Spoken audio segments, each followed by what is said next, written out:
Coucou tout le monde, j'espère que vous allez bien. Bienvenue en cuisine avec Brigitte. Et oui, bienvenue sur ma chaîne YouTube où je te propose toujours des recettes légères et gourmandes. Si tu es nouveau ou nouvelle sur cette chaîne, tout d'abord, bienvenue à toi. Tu es au bon endroit si tu as envie de te régaler sans aucune culpabilité. Alors en ce moment, je suis à fond dans le chou-fleur. Me demandez pas pourquoi, c'est pas cher, on en trouve de partout. Et en plus, c'est léger, c'est bon pour la santé. Alors pourquoi s'en priver? Surtout que le chou-fleur, c'est une source inépuisable de recettes, comme tu pourras le constater. Je l'ai cuisiné à l'indienne, je l'ai cuisiné en tant que semoule pour un couscous. J'en ai même fait un petit brownie au chocolat sur une de mes recettes. Va voir ça.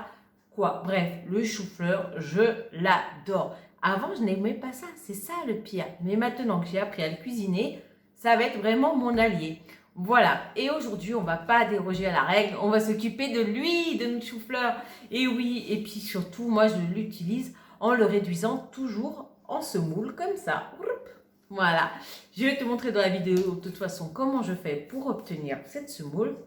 Et puis voilà, parce que franchement, quand on achète un gros chou-fleur, on va pas se mentir, on va pas tout cuisiner d'un coup, à part si on est une grande famille. Mais moi, souvent, je cuisine pour moi toute seule. Alors, résultat des courses, je suis bien obligée d'inventer plein de recettes pour accommoder tout mon chou-fleur. Voilà. Bon, je te mets la liste des ingrédients. Mets ton tablier.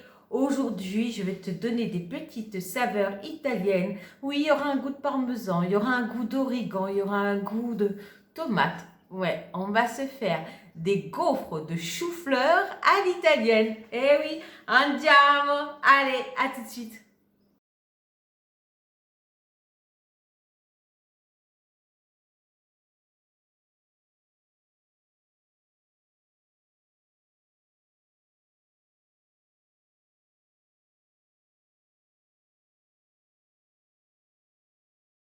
Première étape, voyez, j'ai mes 3 petits bouquets de chou-fleur. Je coupe quand même les pieds pour que ça soit, voilà, cette partie-là, je coupe.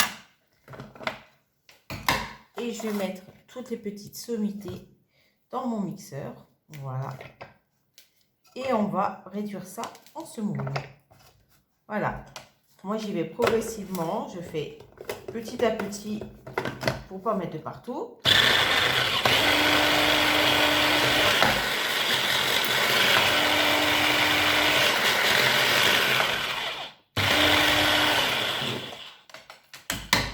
Alors, on a des gros morceaux qui persistent. Quand c'est comme ça, on les retire. Et puis, c'est comme ça que j'obtiens ma semoule. Voilà.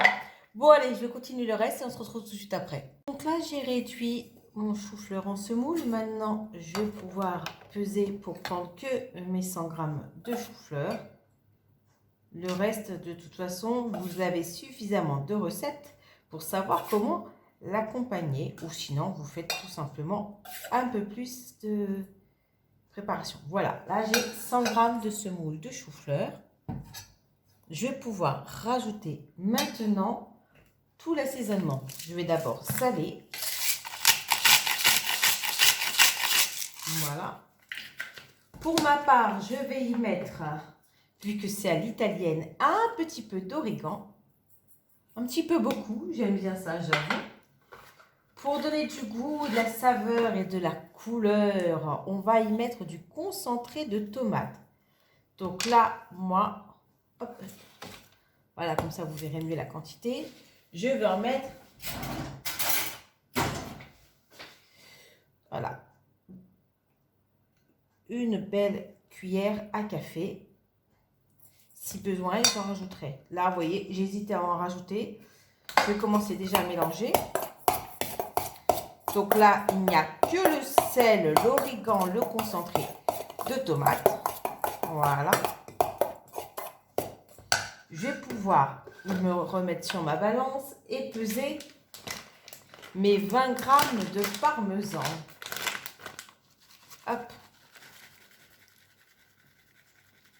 On y va. Je mets que 20 g parce que le parmesan est un des fromages les plus caloriques. Si vous mettez de l'emmental, vous pouvez en mettre jusqu'à 30 g. Hein. Il n'y a pas de souci, 30 à 40 g. Mais là, avec le parmesan, ça fait quand même beaucoup de calories. Voilà. Donc là, on a presque toutes nos matières sèches. On va y rajouter la semoule fine. Alors, pourquoi j'ai choisi la semoule fine? Parce que pour moi, ça tient mieux, ça se tient beaucoup mieux quand c'est de la semoule fine plutôt que quand c'est de la farine. Donc, c'est des petits paquets comme ça que je trouve. Et là, hop, on remet la tare à 0. On va y mettre 20 grammes aussi. Hop, on y va progressivement. Hop, hop, hop, hop, hop. Et voilà, 20 grammes tout pile. Donc là, si je résume, j'ai mes 100 grammes de semoule de chou-fleur. J'ai mes 20 grammes de parmesan, mes 20 grammes de semoule fine, ma cuillère à café de concentré de tomate, j'ai salé et j'ai mis de l'origan. Maintenant, il ne reste plus qu'à casser mon œuf dedans pour que ça puisse se lier le tout. Hop, on y va.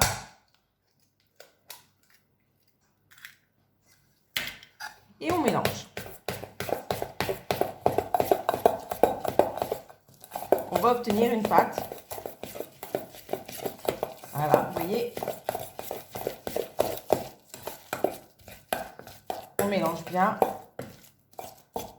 Et on obtient une petite pâte avec laquelle on va pouvoir garnir nos petits moules de gaufres.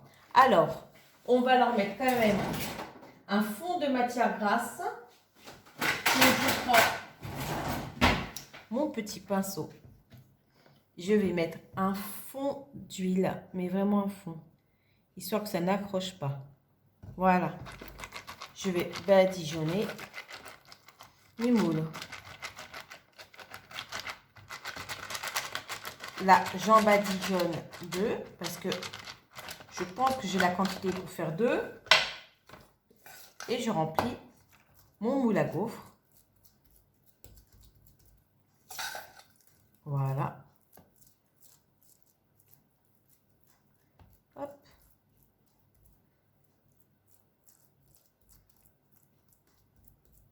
On remplit bien. Vous voyez, je pense que là, j'ai pile de quoi faire 2 belles gaufres.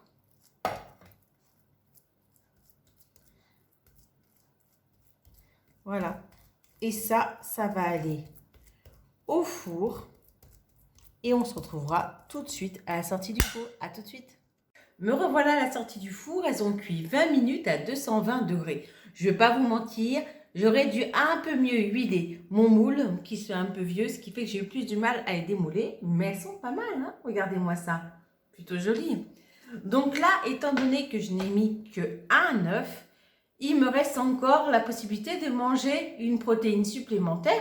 Pour mon choix, je vais garnir ces 2 petites merveilles en mettant au milieu une tranche de jambon. Et là, je serai très bien. J'aurai donc 20 grammes de féculents avec ma semoule. J'aurai ma protéine complète, j'aurai eu mon œuf et ma tranche de 40 grammes de jambon. Donc, on sera dans les clous pour les protéines. Au niveau légumes, j'aurai eu mon chou-fleur. Et oui, et je vais avoir mon laitage avec mes 20 grammes de parmesan. Ça, je dirais que c'est parfait pour le soir, surtout si vous accompagnez ça d'une petite soupe de légumes. Vous serez au top. Allez, moi, je vais mettre ma tranche de jambon et on se retrouve tout de suite après. Et voilà, avec le petit jambon au milieu. Je vais vous dire que je ne suis pas à l'abri d'être bien. En tout cas, ça a l'air très sympa. Ça sent divinement bon. Bon, j'espère qu'encore une fois, je t'aurai prouvé que la gourmandise n'est pas un vilain défaut. Quand tu vois cette jolie petite gaufre qui va être succulente. Bon, j'espère que cette recette t'aura plu. Moi, en tout cas, j'ai eu beaucoup de plaisir à la partager avec vous tous. Je vous dis à très vite pour de nouvelles vidéos et je vous fais d'énormissimes bisous. À très vite. Ciao, ciao.